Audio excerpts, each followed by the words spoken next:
L'amitié de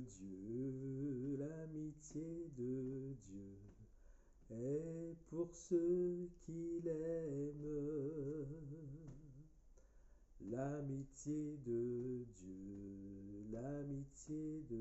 Dieu est pour ceux qui l'aiment. Ô mon Dieu, je suis à toi, je me confie en toi, conduis-moi sur la voie de la vérité. Bonjour à tous, bonsoir à tous. Que Dieu vous bénisse et que Dieu nous bénisse ensemble. Alors aujourd'hui, je vais vous parler d'un sujet ô combien prégnant, un sujet sur lequel on a déjà entendu énormément de choses. Et dans tout ce qu'on entend, il y a des bonnes choses et il y a des mauvaises choses. Il y a des choses qui viennent vraiment de l'Esprit de Dieu, de personnes qui sont éclairées par le Saint-Esprit, par Jésus-Christ lui-même, par le Père. Il y a des personnes qui ne sont pas éclairées et qui apportent des informations, mais qui sont de l'ordre de l'intellectuel, de pensée intellectuelle et de compréhension intellectuelle. Il faut vraiment faire très attention à ça. C'est pour ça que l'apôtre Paul, à un moment donné, disait que ce qu'il reçoit de Dieu, c'est par révélation qu'il le reçoit. Il disait, c'est par révélation qu'il vient parler des choses sur lesquelles il parle, des choses que le Saint-Esprit lui révèle. C'est par révélation. Il faut la révélation de Dieu pour être sûr de comprendre la parole de Dieu et particulièrement, surtout, les événements des temps de la fin. Je vais vous parler du jour, de l'heure, de l'année, de l'enlèvement de l'Église. L'enlèvement de l'Église, c'est un événement extraordinaire que l'Église attend, que les chrétiens attendent, que les enfants de Dieu attendent, que ceux qui sont rachetés par le sang de Jésus, qui ont accepté Christ Jésus comme leur Sauveur et leur Seigneur, ils attendent cela parce que c'est une promesse que Jésus-Christ a faite à son Église, qui est son épouse, qui est son corps. Donc c'est un événement extraordinairement glorieux que l'Église attend. Pour l'Église, ce sera un événement merveilleux. Mais pour le monde, ce sera un événement chaotique et ténébreux. Alors, je vais vous parler du jour, de l'heure et de l'année de l'enlèvement de l'Église. L'enlèvement de l'Église. Pour cela, je vais commencer par introduire ce message par la première épître aux Corinthiens. Corinthiens chapitre 15, première épître aux Corinthiens, le chapitre 15, à partir donc 1 Corinthiens chapitre 15, à partir du verset, je vais lire à partir du verset du verset 50. Je vais lire à partir du verset 50. Il y a plein de choses que je pourrais lire, c'est-à-dire que je pourrais lire déjà pratiquement tout le chapitre 15, mais je vais lire à partir du verset 50. Il est dit: ce que je dis, frères, c'est que la chair et le sang ne peuvent hériter le royaume de Dieu, et que la corruption n'hérite pas l'incorruptibilité. Donc, l'apôtre, par révélation, de l'Esprit Saint explique que on ne peut pas entrer dans le royaume de Dieu avec le corps que nous avons. Le corps que nous avons là actuellement, nous ne pouvons pas y entrer avec dans le royaume de Dieu, dans le ciel, dans la présence de Dieu, dans le ciel. Nous savons que Dieu réside au 3e ciel. C'est là où il est dit qu'il est le Dieu très haut placé, El Elyon. Il a établi son trône au 3e ciel. Là où on joue au chapitre 12 de 2 Corinthiens, l'apôtre Paul a été ravi et il dit, il ne sait pas si c'est hors de son corps ou dans son corps, il ne sait pas si c'est en esprit, il ne sait pas si c'est une vision, si c'est un rêve, mais il sait qu'il a été ravi au 3e ciel. Et au 3e ciel, il a vu des choses qu'on ne peut pas décrire avec les mots humains.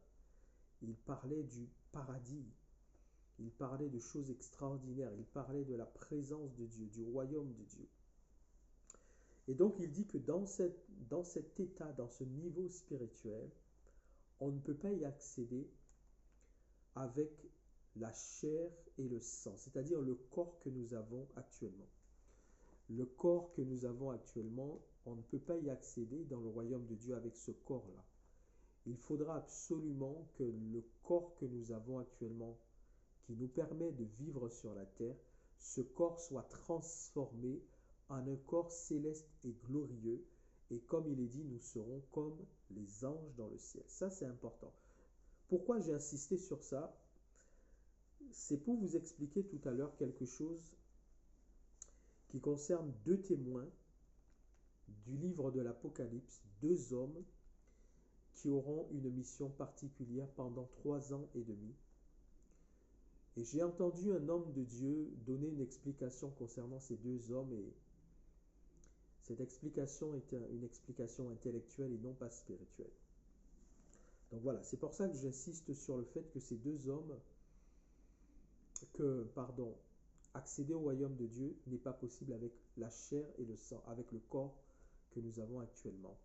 Il faudra que ce corps soit transformé pour être un corps céleste comme les anges dans le ciel. Je continue ma lecture au verset 51 du chapitre 15 de 1 Corinthiens. Il est dit, voici, je vous dis un mystère. Donc, l'apôtre Paul est en train de révéler un mystère. Un mystère, on le rappelle, c'est une chose cachée pour laquelle nous avons besoin d'une révélation. La chose nous est cachée à nous et nous avons besoin que Dieu nous la révèle. Il dit c'est un mystère. L'Église est un mystère. Il y a plusieurs mystères dans la Bible, dans la parole de Dieu. L'Église en fait partie. L'Église, c'est un mystère. Mais l'enlèvement de l'Église également, c'est un mystère. L'enlèvement de l'Église, c'est un mystère. Il dit, voici, je vous dis, un mystère. Nous ne mourrons pas tous, mais nous tous, nous serons changés en un instant, en un clin d'œil, à la dernière trompette. La trompette sonnera et les morts ressusciteront incorruptibles et nous serons changés car il faut que ce corps corruptible revête l'incorruptibilité et que ce corps mortel revête l'immortalité. Donc vous voyez, sur ce que j'étais en train de vous dire, il dit, il y aura donc des chrétiens qui seront vivants et qui vont vivre cette transformation de recevoir un corps glorieux et céleste. Mais il précise quelque chose concernant l'enlèvement de l'Église. Il dit qu'il faut que premièrement les morts en Christ ressuscitent. Donc, le jour de l'enlèvement de l'Église, il y a un ordre des choses. L'ordre premier sera que les morts en Christ ressusciteront premièrement. Et les chrétiens vivants une fois que les morts en Christ seront ressuscités, les chrétiens vivants recevront un nouveau corps, un corps céleste, et tous ensemble, les morts en Christ ressuscités et les chrétiens ayant reçu un corps céleste, et naturellement les morts en Christ c'est pareil, quand ils ressuscitent, ils ne ressusciteront pas pour avoir le corps de chair et de sang qu'ils avaient sur la terre. Ils ressusciteront avec un corps glorieux et céleste. Et les vivants en Christ recevront également le même corps glorieux et céleste. Et tous ensemble à ce moment-là partiront à la rencontre du Seigneur Jésus, donc sur les nuées dans les airs. Jésus ne posera pas ses pieds sur la terre à ce moment-là. C'est l'Église qui montera à sa rencontre. Il ne descendra pas sur la terre. Il descendra jusqu'à un certain niveau dans le ciel. Et l'Église ira à sa rencontre. Mais il ne posera pas, il ne viendra pas sur la terre. L'Église montera le rencontrer dans les cieux. Donc les morts en Christ vont ressusciter. Les vivants en Christ vont être transformés et tous ensemble, c'est l'Église montera à la rencontre du Seigneur dans les airs. C'est un mystère, d'accord? L'enlèvement de l'Église, c'est un mystère. C'est un mystère. Et une chose nous est donnée comme indice. Il dit, ça va se faire en un clin d'œil, mais ça va se faire, il nous dit, au son de la dernière trompette. Au son de la dernière trompette. Alors, Dieu nous a-t-il dit à quel moment l'Église sera-t-elle enlevée? Oui, Dieu nous a-t-il dit à quel moment l'Église sera-t-elle enlevée? Oui, Dieu nous a dit à quel moment l'Église sera enlevée. Nous savons déjà ici que l'Église sera enlevée au son de la dernière trompette. C'est au son de la dernière trompette que l'Église sera enlevée. Pas avant et pas après. Il y a donc des trompettes. S'il dit la dernière trompette, ça veut dire qu'il y a plusieurs trompettes. Et c'est au son de la dernière trompette. Il y a plusieurs trompettes. Et quand la dernière trompette aura émis son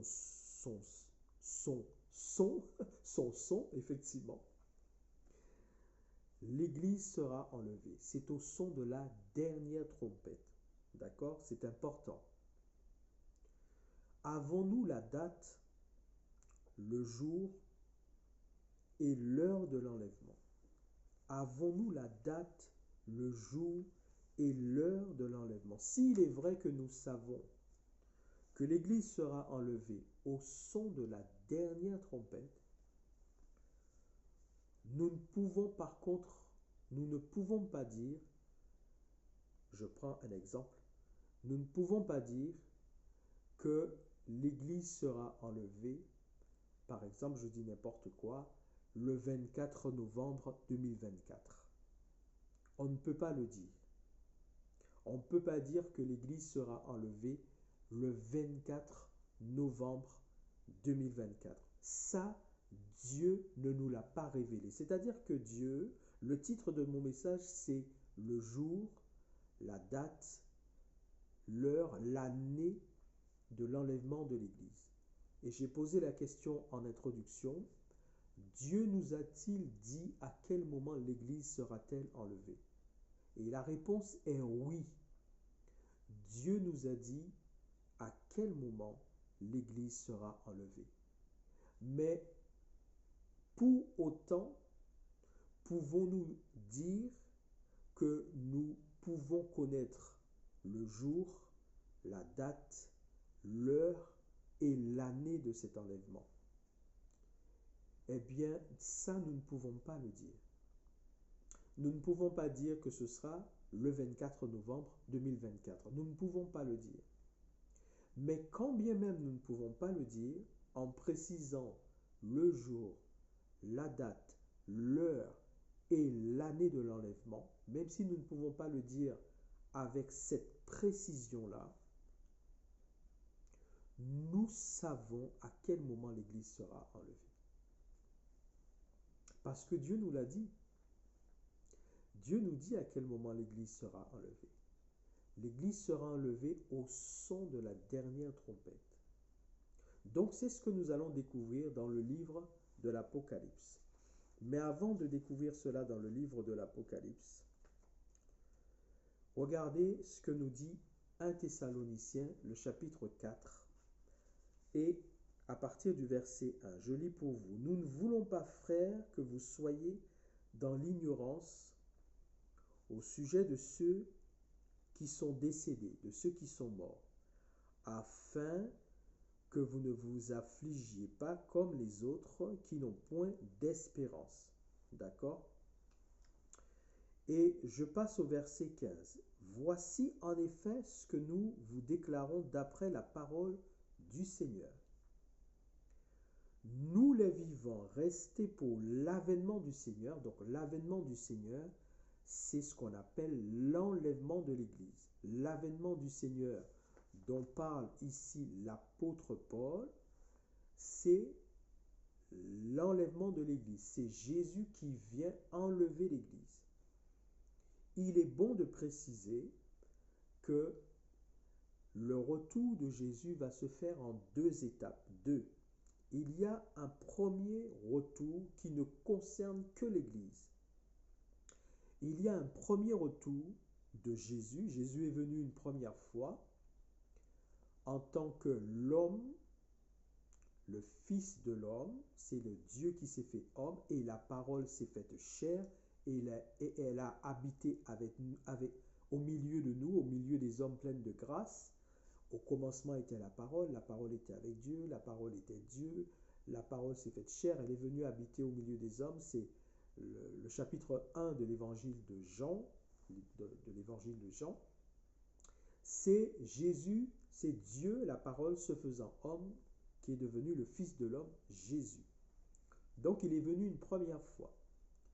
Il s'est révélé comme le Messie que les Juifs, que le peuple d'Israël attendait et que le monde avait besoin. Cette parole est venue chez les siens ne l'ont pas reçue, c'est-à-dire chez les Juifs, chez le peuple juif, au sein du peuple juif. Le peuple juif, en tant que nation, ne l'a pas reconnu comme le Messie qu'ils attendaient, mais à tous ceux qui ont reçu Jésus, Jésus leur donne le pouvoir de devenir enfants de Dieu. Donc, il est venu une première fois. À la croix de Golgotha, c'était le but de sa mission. Il a offert sa vie en sacrifice. Son sang a coulé pour laver les péchés des hommes. Il est resté 2 jours dans le tombeau. Il a été prêché aux esprits qui étaient retenus captifs en prison au temps de la révolte du temps de Noé. Le 3e jour, il sort du tombeau vainqueur. Il apparaît aux disciples. Il reste 40 jours sur la terre, apparaissant à différentes occasions, non seulement aux apôtres, mais à un nombre conséquent de disciples.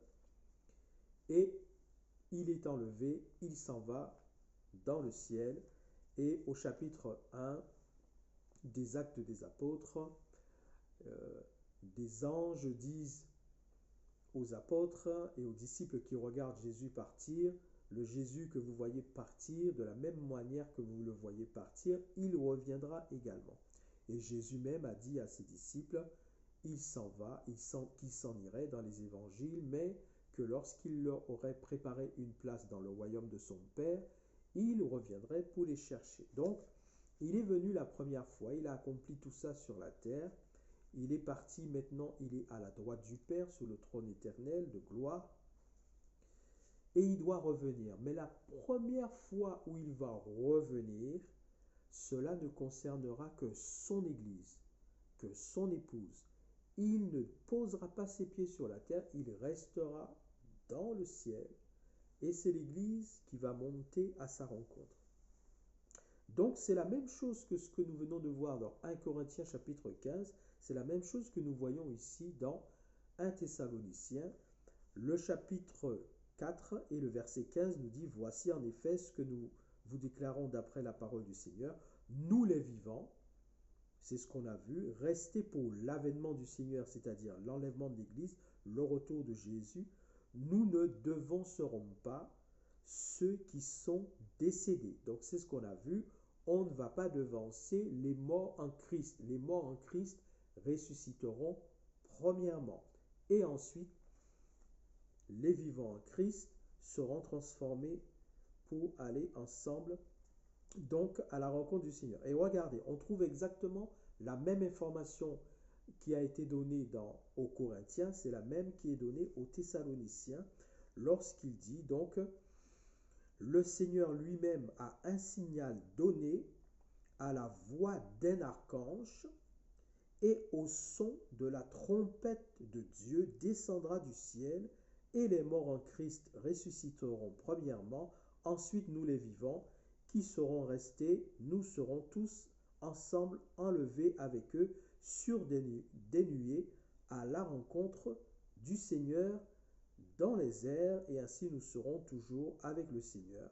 Voilà, donc c'est la même chose qu'on trouve, les mêmes informations, la même révélation, à la différence que au chapitre 15 de 1 Corinthiens, on a une précision sur le son de la trompette, c'est la dernière trompette, au son de la dernière trompette. Là, on a exactement la même chose, un archange qui sonnera de la trompette, mais en 1 Corinthiens 15, on a une précision, ce sera la dernière trompette, la dernière, d'accord? Ensuite, je voudrais aussi rassurer les enfants de Dieu. Il y a des enfants de Dieu qui, je pense, craignent cet événement-là. C'est exactement comme pour le baptême dans le Saint-Esprit avec le parler en langue. Le parler en langue, c'est un don spirituel que Dieu offre à tous les chrétiens, tous. Tous les chrétiens ne sont pas appelés au même service, au même ministère. Et les ministères, notamment de direction dans l'Église, les 5 ne sont pas les mêmes ministères. Les dons spirituels que donne le Saint-Esprit, en 1 Corinthiens chapitre 12, les 9 dons spirituels, ne sont pas donnés à tout le monde. Le Saint-Esprit donne comme il en a envie, et en fonction de l'appel que Jésus a placé sur la vie de chacun. Mais nous devons aspirer à rechercher les dons spirituels. Il y a des chrétiens, il y a des enfants de Dieu authentiques qui aiment Jésus, qui ont accepté Jésus dans leur vie, mais les choses spirituelles leur font peur et ils craignent certains aspects de la dimension surnaturelle et spirituelle de la vie chrétienne. Et donc il y a des chrétiens qui ont peur du baptême dans le Saint-Esprit et du parler en langue. Ce qui fait qu'ils craignent même de vivre cet événement merveilleux qui est le baptême dans l'Esprit Saint et le parler en langue. Ils ont peur de ça. De la même manière qu'il y a des chrétiens qui ont peur du baptême dans le Saint-Esprit et du parler en langue, eh bien il y a aussi des chrétiens qui ont peur de l'enlèvement de l'Église. Il y a des chrétiens qui ont peur de ces événements-là qui vont arriver et notamment l'enlèvement de l'Église, l'avènement de Jésus qui vient chercher son épouse. Je voudrais rassurer les enfants de Dieu. Un enfant de Dieu qui marche avec Dieu, qui a une relation vivante avec Dieu, qui fait partie de la parabole qui décrit une réalité spirituelle, car je rappelle que toutes les paraboles que Dieu nous a données, que Jésus nous a données, qu'il a racontées dans chacun des évangiles, toutes les paraboles que nous avons décrivent une réalité spirituelle. C'est-à-dire c'est une histoire qui décrit une réalité. Parce qu'il y a des gens qui pensent que les paraboles, ce sont juste des histoires pour faire comprendre des choses, mais ce n'est pas réel. Non, la parabole décrit une réalité, une réalité. Donc, il y a des chrétiens qui ont peur de l'enlèvement de l'Église comme ils ont peur du baptême dans le Saint-Esprit et du parler en langue. La parabole des 10 vierges, dont 5 sont sages et 5 sont folles, nous décrivent une réalité. La réalité entre deux types de chrétiens.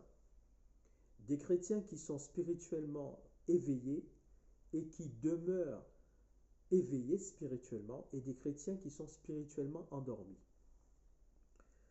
Ce que vous devez faire pour ne pas craindre cet événement qui va arriver, l'enlèvement de l'Église, ce que vous devez faire, c'est vous assurer de faire partie des vierges sages, c'est-à-dire des chrétiens qui demeurent éveillés spirituellement.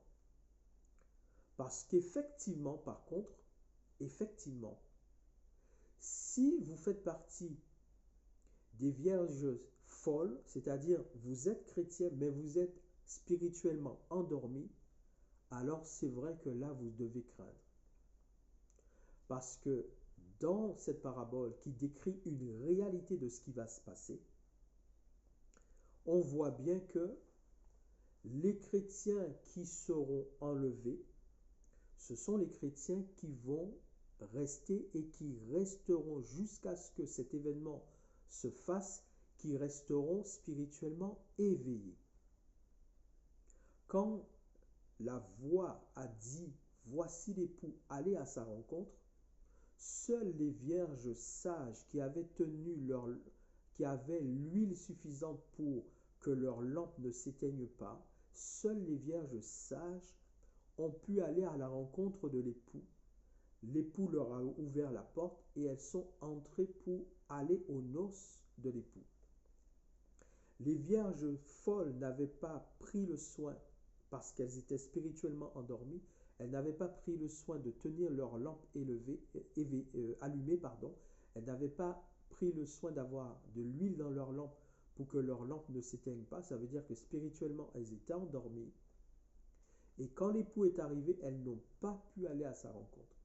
En sorte que lorsqu'elles ont voulu aller à sa rencontre, la porte était fermée et il n'était plus question pour elles d'entrer et de participer aux noces de l'époux.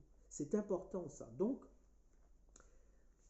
si vous voulez ne pas craindre cet événement glorieux qui va arriver, vous devez simplement, en tant que chrétien, en tant qu'enfant de Dieu, veiller à demeurer spirituellement éveillé. Car si vous vous endormez spirituellement, effectivement, là, vous devrez craindre. Alors, je voudrais rassurer les enfants de Dieu et les chrétiens pour vous dire une chose. Même si, quand bien même, on ne peut pas dire que l'enlèvement de l'Église aura lieu le 24 novembre 2024, c'est-à-dire on ne peut pas donner le jour, on ne peut pas donner la date, on ne peut pas donner l'heure, on ne peut pas donner l'année. Mais le chrétien qui est éveillé spirituellement, dont la lampe sera allumée, ce chrétien-là, le jour de l'enlèvement, écoutez-moi bien, le jour de l'enlèvement, l'Esprit de Dieu qui est en lui indiquera que c'est le jour de l'enlèvement et il saura que l'enlèvement aura lieu ce jour-là. Écoutez-moi bien. 1 Thessaloniciens chapitre 4. Non, chapitre 5. 1 Thessaloniciens chapitre 5. Je lis pour vous. Pour ce qui est des temps et des moments. Il parle de l'enlèvement de l'Église. Il vient de parler dans le chapitre 4 de l'avènement du Seigneur, donc il s'agit bien de l'enlèvement de l'Église. Et il continue au chapitre 5. Et il dit, pour ce qui est des temps et des moments, donc l'enlèvement de l'Église, vous n'avez pas besoin, frères, qu'on vous en écrive. Donc, il dit bien des temps et des moments. Là, c'est-à-dire, il est question de date, de précision de date. Il dit, vous n'avez pas besoin qu'on vous écrive de ça. C'est-à-dire, vous n'avez pas besoin qu'on vous donne une date, un jour, une heure et une année. Vous n'avez pas besoin de ça. Mais écoutez la suite. Car vous savez bien vous-même que le jour du Seigneur viendra comme un voleur dans la nuit. Vous voyez, c'est-à-dire que il n'y a personne sur cette terre. C'est la volonté de Dieu qu'il n'y ait personne qui pourra dire, je vous annonce que Jésus-Christ revient chercher l'Église à tel jour, à telle heure, à telle date et à telle année. Il n'y a personne qui peut le dire, personne. Car le jour du Seigneur viendra comme un voleur dans la nuit. C'est-à-dire, un voleur qui vient dans la nuit, il ne prévient pas. Il ne prévient pas. Il surprend. Il ne prévient pas, il surprend. Donc c'est comme ça que ça va se passer. Ce sera une surprise. C'est pour ça que personne ne peut à l'avance dire ce sera tel jour, à telle heure et à telle date. Ce sera une surprise. D'accord? Ce sera comme un voleur qui vient dans la nuit, qui ne prévient personne et qui vient surprendre les gens. Écoutez la suite. Quand les hommes diront paix et sûreté, alors une ruine soudaine les surprendra, comme les douleurs de l'enfantement surprennent la femme enceinte, et ils n'échapperont pas. Nous avions déjà un premier indice qui était au son de la dernière trompette de Dieu. Donc on sait que l'enlèvement de l'Église aura lieu au son de la dernière trompette de Dieu. D'accord? Maintenant, on sait une deuxième chose. Ça va se passer à une période où les hommes diront paix et sûreté. Ça veut dire que ça va se passer à une période où la terre semblera être en paix. C'est-à-dire qu'à un moment précis de la vie de l'humanité, les hommes croiront enfin avoir trouvé la paix. Ils croiront enfin avoir trouvé les solutions qui permettent au monde d'être en paix, c'est-à-dire plus de guerre, plus de meurtres, plus de malheur. Tout le monde sera dans la paix. Quand ils diront paix et sûreté, une ruine soudaine s'abattra sur eux. Et cela est lié à l'enlèvement de l'Église. Parce que quand l'Église va être enlevée, ça va être chaotique sur la terre. Donc quand ils croiront avoir trouvé enfin la paix sur la terre, une ruine soudaine les surprendra. Une ruine soudaine les surprendra. Mais écoutez, mais vous frères, donc là ça s'adresse aux disciples à qui l'apôtre est en train de s'adresser, ça s'adresse donc à l'Église, ça s'adresse aux enfants de Dieu, ça s'adresse aux chrétiens de tous les âges, de tous les temps, du moment où c'est un chrétien. Pour ce qui est des temps et des moments, mais vous frères, vous n'êtes pas dans les ténèbres pour que ce jour vous surprenne comme un voleur. Avez-vous compris ce qui est dit ici? Il est dit ce sera comme un voleur qui vient dans la nuit. Donc il ne prévient personne. Il n'appelle pas le propriétaire de la maison pour dire excuse-moi, cette nuit à 2 heures du matin je viens te cambrioler. Non, il vient surprendre. D'accord? Mais le chrétien, c'est pour ça que je vous ai bien dit, si vous êtes l'intérêt de l'enfant de Dieu, c'est de faire partie des vierges sages, c'est-à-dire des chrétiens qui gardent leur lampe allumée, c'est-à-dire qui restent spirituellement éveillés.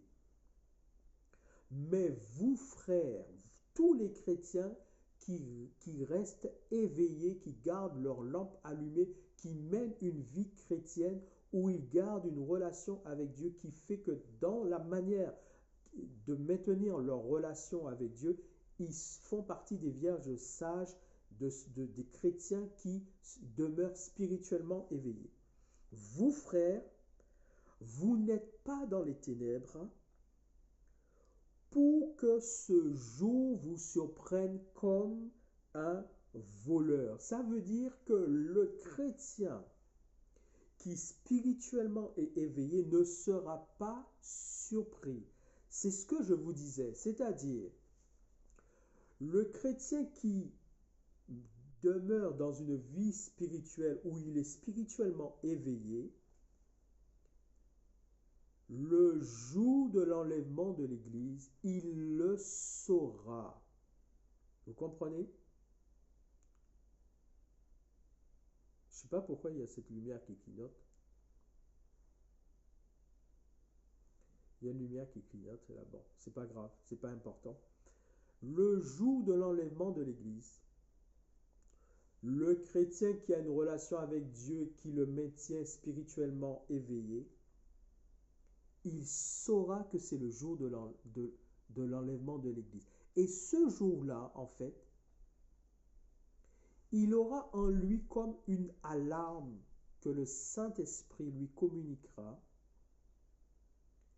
et il sera simplement là, prêt, attendant l'événement. Vous comprenez? Un chrétien qui sera spirituellement éveillé et non pas endormi ne sera pas surpris par l'enlèvement de l'Église.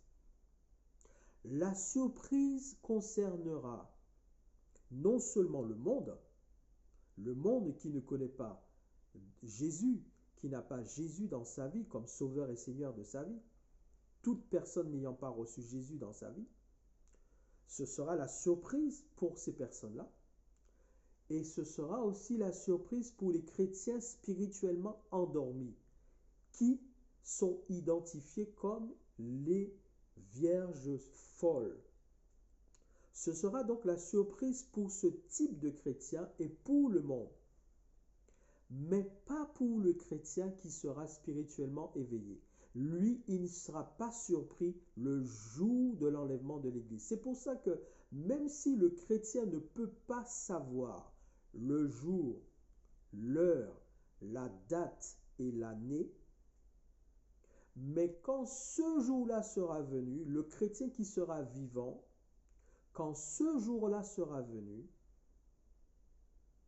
et qu'il fait partie des chrétiens éveillés, il recevra une alarme spirituelle en lui qui lui dira c'est le jour. Il saura que c'est le jour. Et il ne fera qu'une seule chose, c'est être dans l'attente de cet événement.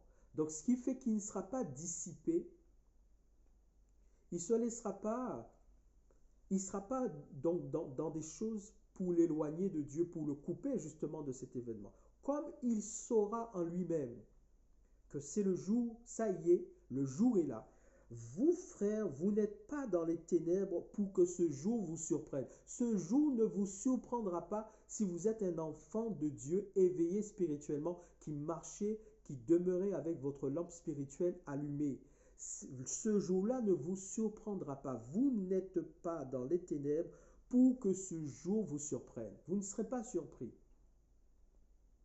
Donc que les chrétiens qui veulent être rassurés se rassurent. Ce qu'ils doivent faire, c'est demeurer spirituellement éveillés. Et alors ce jour-là ne les surprendra pas. Car il y aura une alerte spirituelle dans le chrétien, même s'il n'a pas pu à l'avance connaître que c'était telle date, tel jour, telle année, telle heure, mais le jour où ça arrivera, celui qui est encore vivant, chrétien et éveillé spirituellement, il saura que c'est l'enlèvement. Et donc, quel que soit là où il se trouvera, parce qu'il aura reçu en lui cette révélation, il saura que c'est le jour de l'enlèvement. Il se tiendra prêt, il sera là attendant que ça se fasse. Parce que même s'il saura que c'est le jour, il ne saura pas si c'est à 10 heures du matin, si c'est à 3 heures de l'après-midi, si c'est à 18 heures, il ne saura pas. Mais il saura que c'est aujourd'hui. Et alors, il ne fera rien d'autre que d'attendre que l'événement se fasse. Je vous ai dit, Dieu nous a dit à quel moment l'Église sera enlevée et il nous a dit comment ça va se passer. Au son de la dernière trompette. Au son de la dernière trompette. Et le chrétien éveillé ne sera pas surpris. Donc vous n'êtes pas dans les ténèbres pour que ce jour vous surprenne comme un voleur. Vous êtes des enfants de la lumière et des enfants du jour. Nous ne sommes point de la nuit, ni des ténèbres. Ne dormons donc point comme les autres, mais veillons et soyons sobres. Donc, veillons et soyons sobres, c'est le chrétien qui demeure spirituellement éveillé. Car ceux qui dorment, dorment la nuit, et ceux qui s'enivrent, s'enivrent la nuit. Mais nous, qui sommes du jour, soyons sobres, ayant revêtu la cuirasse de la foi et de l'amour, et ayant pour casque l'espérance du salut. Et une chose importante qui nous est dit là maintenant, car Dieu ne nous a pas destinés à la colère, mais à la possession du salut par notre Seigneur Jésus-Christ. Dieu ne nous a pas destinés à la colère. Donc nous savons que ce sera au son de la dernière trompette. Nous savons aussi que le chrétien qui est spirituellement éveillé ne sera pas surpris ce jour-là. Et nous savons qu'il y a la colère de Dieu qui va arriver sur la terre, mais que le chrétien spirituellement éveillé qui est destiné à l'enlèvement de l'Église échappera à la colère de Dieu. Le chrétien spirituellement éveillé, lui, il doit être enlevé et il ne verra pas la colère de Dieu. Il ne connaîtra pas la colère de Dieu. Il ne connaîtra pas ça. Il va échapper ça. Dieu ne nous a pas destinés à la colère. Donc, vous voyez, Dieu nous a dit à quel moment ça va se passer, comment ça va se passer. Tout est dans sa parole. Maintenant, je vais vous donner un autre indice. Je vais vous donner un autre indice pour vous dire à quel moment ça va se passer. Excusez-moi, je cherche juste une référence.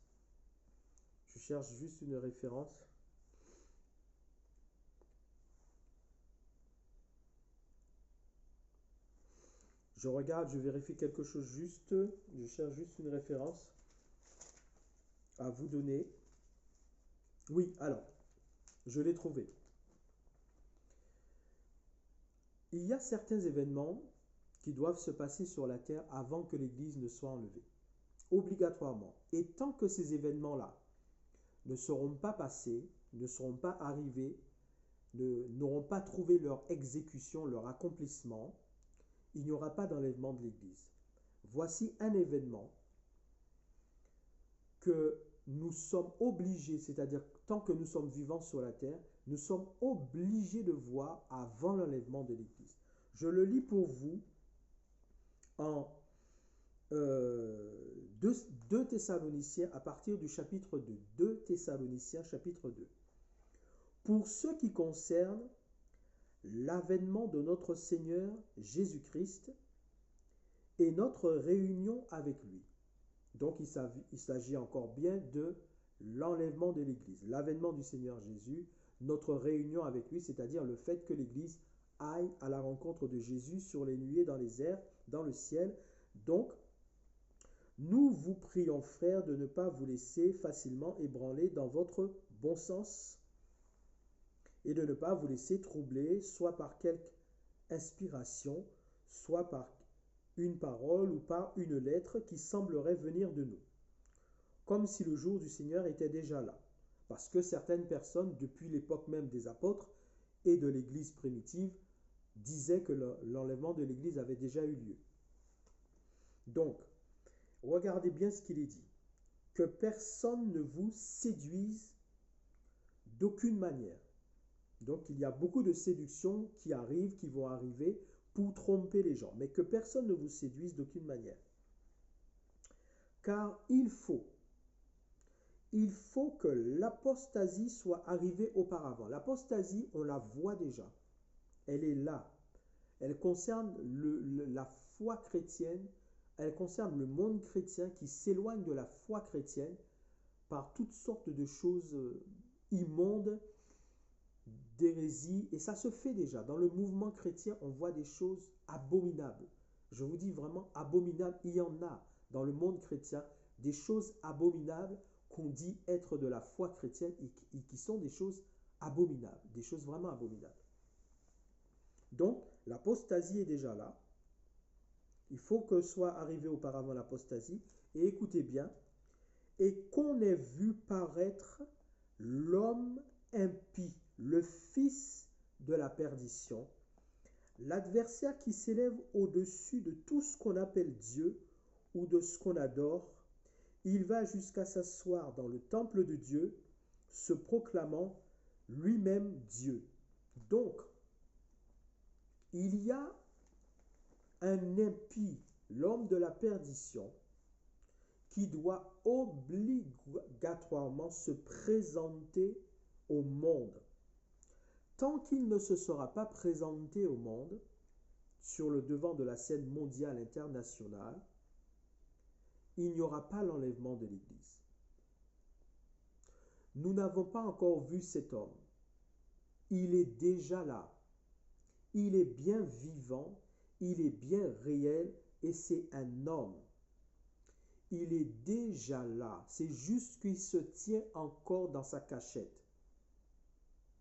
Il ne s'est pas encore montré sur le devant de la scène mondiale et internationale, mais il va le faire. Quand son temps sera là, pour qu'il le fasse, il va le faire. Il va se présenter au devant de la scène mondiale et internationale. C'est l'Antichrist, le fils de la perdition, celui qui est venu représenter le diable sur la terre. De la même manière que Jésus est venu nous révéler le Père et accomplir son sacrifice de salut en notre faveur, le diable, lui, envoie aussi son représentant qui est l'Antichrist pour contraindre les hommes à adorer le diable à travers l'Antichrist, appuyé du faux prophète. Donc cet homme-là, il faut qu'auparavant qu'on ait vu d'abord l'apostasie. L'apostasie est déjà là. Ce n'est pas d'aujourd'hui, mais au fil des années, les choses ont pris de l'ampleur et l'apostasie est bien réelle et bien présente au milieu du monde chrétien où beaucoup de choses qui sont immondes, qui sont vraiment des fausses doctrines, circulent dans le monde chrétien, se pratiquent dans le monde chrétien. On attribue ça à Dieu, au Saint-Esprit, alors que ce sont des choses hérétiques, ce sont des choses qui sont faites des fois par des esprits ténébreux. C'est le temps de la séduction. Mais ce n'est pas seulement ça, il faut aussi au préalable qu'on ait vu obligatoirement l'Antichrist. Donc, tant qu'on n'a pas vu l'Antichrist se présenter au devant de la scène mondiale internationale, il ne peut pas y avoir d'enlèvement de l'Église. Parce qu'il faut qu'on le voie d'abord, cet Antichrist, avant que l'Église soit enlevée. De la même manière qu'à un moment donné, Jésus était bien présent sur la terre, mais il ne s'était pas encore révélé comme le Messie tant qu'il était un enfant et tout, il grandissait. Et c'est à l'âge de 30 ans que là, ouvertement, il se présente comme le Messie qu'Israël attendait et que le monde avait besoin. C'est la même chose qui se passe. L'Antichrist est déjà là. Il est bien présent sur la terre, il est là, mais il ne s'est pas encore montré. Et tant qu'il ne s'est pas encore montré, tant que cet homme ne s'est pas encore clairement révélé au devant de la scène mondiale et internationale, il n'y aura pas d'enlèvement de l'Église, parce qu'il doit d'abord se montrer. Donc voilà encore un autre indice pour savoir à quel moment ça va se faire. Au son de la dernière trompette, le chrétien spirituellement éveillé ne sera pas surpris. Le jour de l'enlèvement, il saura que c'est ce jour-là. Et avant qu'il y ait enlèvement, il faut que le monde entier ait vu l'Antichrist se présenter au devant de la scène mondiale et internationale. Alors maintenant, je vais vous parler de ce qu'on appelle les 70 semaines de la prophétie de Daniel. Dans le livre de Daniel, le prophète Daniel au chapitre 9, vous pourrez le lire, il y a une prophétie que Dieu révèle à Daniel, dont le centre de cette prophétie, comme pour le centre de ce monde, c'est la nation d'Israël. Dieu lui donne donc des références et des révélations à Daniel sur ce qui va se passer et notamment les événements des temps de la fin. Et dans cette prophétie, il y a 70 semaines qui doivent se dérouler. Ce serait trop long d'expliquer cette prophétie et de la détailler. Ce qu'il faut que vous sachiez, c'est que sur les 70 semaines, il y en a déjà 69 qui se sont déjà réalisées. Et il y a comme un temps mort attendant la réalisation de la 70e semaine. Chacune de ces semaines, ce sont des périodes de 7 années, 7 ans. Et nous attendons maintenant la réalisation de la dernière semaine prophétique de Daniel, c'est-à-dire 7 années représentant cette dernière semaine de cette prophétie de Daniel concernant ces 70 semaines. Les 69 se sont déjà effectués et réalisés. Nous attendons la dernière qui va se réaliser, c'est-à-dire 7 années. Lorsque l'Antichrist va se présenter au devant de la scène mondiale et internationale, la dernière semaine prophétique de Daniel va démarrer. Donc 7 ans.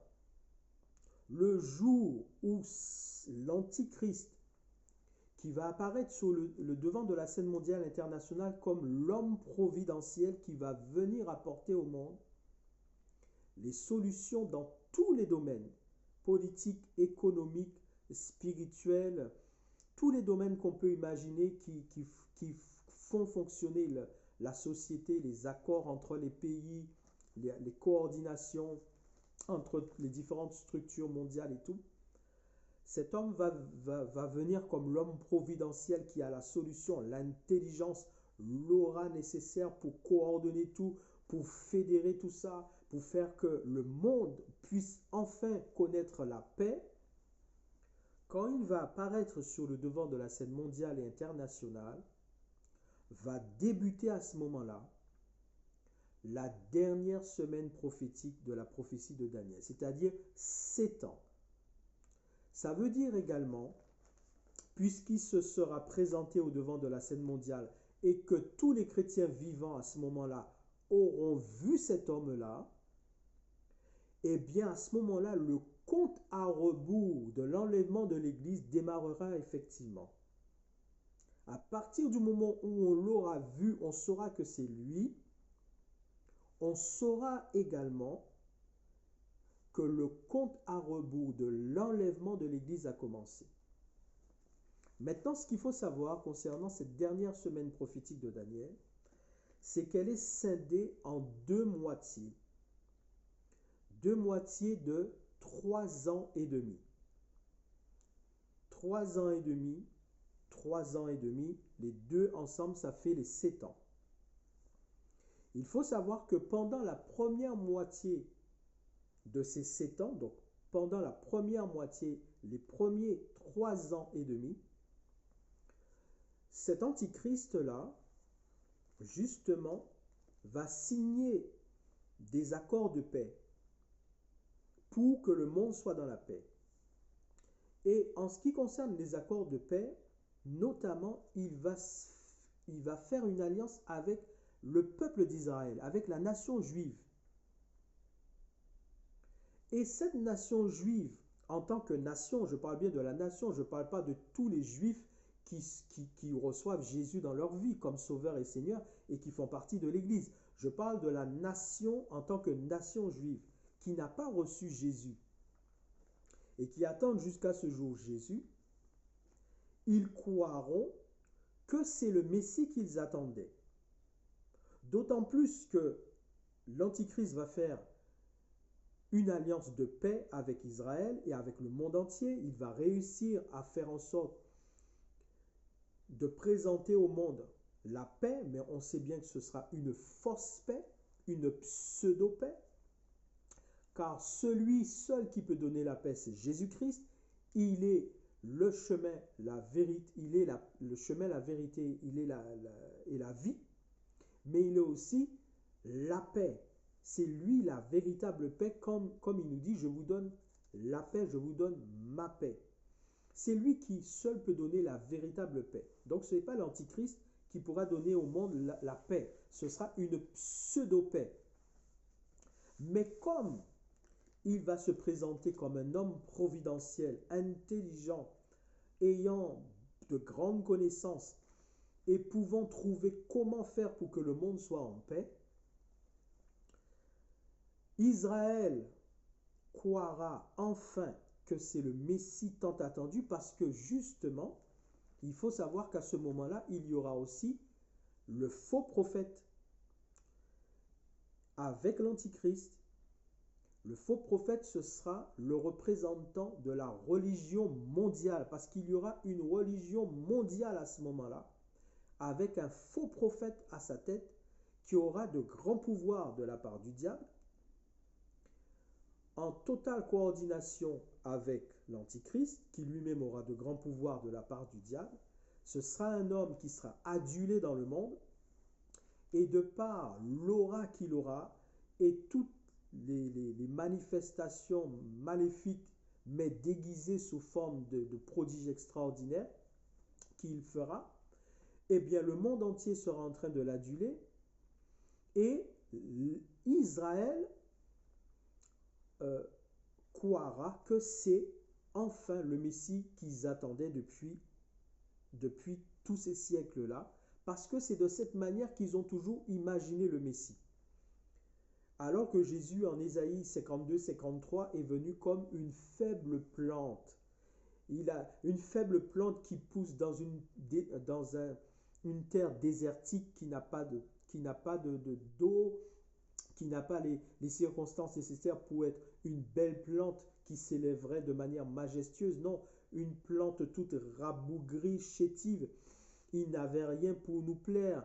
Il n'avait rien pour attirer nos regards. Homme de douleur, habitué à la souffrance, on l'a considéré comme puni de Dieu, frappé de Dieu, alors que le châtiment qui nous donne la paix est tombé sur lui. Il est venu en tant que serviteur pour servir les hommes, pour accomplir la volonté du Père, pour sauver les hommes. Il n'est pas venu avec les éclats. Donc le peuple d'Israël, la nation du moins d'Israël en tant que nation, ne l'a pas reçu comme le Messie parce qu'ils attendaient un chef puissant qui allait venir avec de grands pouvoirs pour établir son autorité en tant que le plus grand roi du monde et naturellement le roi d'Israël et pour les délivrer de l'occupation romaine. Et tout ça a fait que ce n'est pas le Messie qu'ils attendaient, donc ils ne l'ont pas reconnu. Ils l'ont rejeté. Mais maintenant, l'Antichrist qui se présente comme ils espéraient, avec des prodiges, des miracles, mais tout ça par les pouvoirs du diable. Donc, ils diront, ça y est, voici notre grand Messie que nous attendions, d'autant plus qu'il va faire une alliance de paix avec Israël, justement. Et comme on sait que Israël, c'est le centre du monde que le diable cherche à détruire à travers différentes nations qu'il utilise, et que personne ne pourra détruire cette nation, donc, Israël sera conforté dans cette position avec l'Antichrist pour bien comprendre pourquoi que c'est le Messie qu'ils attendaient. Et cet homme-là, cet Antichrist, obligatoirement, c'est un juif, c'est un Israélite quel que soit, vous savez, dans le monde, des fois on parle de l'origine juive, on parle de différentes origines. Des fois on dit un juif polonais, un juif ceci, un juif cela, mais obligatoirement ce sera un juif. Un juif parce que Israël ne peut pas accepter un Messie si ce n'est pas un juif. Il est obligatoirement juif. Donc cet antichrist, il est d'origine juive. C'est un juif, c'est un israélite, quel que soit le pays qu'il habite, mais c'est un juif. Il n'y a que comme ça qu'Israël peut croire que c'est le Messie. C'est parce qu'il est juif, c'est parce qu'il est israélite, c'est parce il a des origines juives. Voilà. Donc pendant la première moitié de cette dernière semaine prophétique de Daniel, c'est-à-dire les 3 premières années et demie, il va se passer un certain nombre de choses, mais ce sera aussi pendant ces 3 premières années et demie que l'Église va être enlevée. C'est dans cette période-là, des 3 premières années et demie de cette dernière semaine prophétique de Daniel qui dure 7 ans, mais séparée en 2 moitiés de 3 ans et demi, c'est dans la première moitié des 3 ans et demi que l'Église va être enlevée. C'est là que l'Église va être enlevée. Du moment où l'Antichrist est apparu sur le devant de la scène mondiale internationale, le compte à rebours commence et les 3 premières années et demie commencent. Et c'est dans cette période des 3 premières années et demie que l'Église va être enlevée. Alors, maintenant, si on arrive à l'Apocalypse, là aussi ce serait trop long d'expliquer toute l'Apocalypse, mais ce qu'on peut dire, c'est qu'à un moment donné, il y a un livre scellé de 7 sceaux que seul Jésus, naturellement, qui a vaincu, qui est le roi des rois, le seigneur des seigneurs, l'alpha et l'oméga, il est le seul digne à pouvoir ouvrir le livre. Le livre scellé des 7 sceaux. Et ce qui nous intéresse, c'est de savoir à quel moment de tous ces événements-là que l'Église va être enlevée. Est-ce que l'Église va échapper à un certain nombre, à tous les événements qui vont arriver, ou est-ce que l'Église verra quand même un certain nombre d'événements avant qu'elle ne soit enlevée?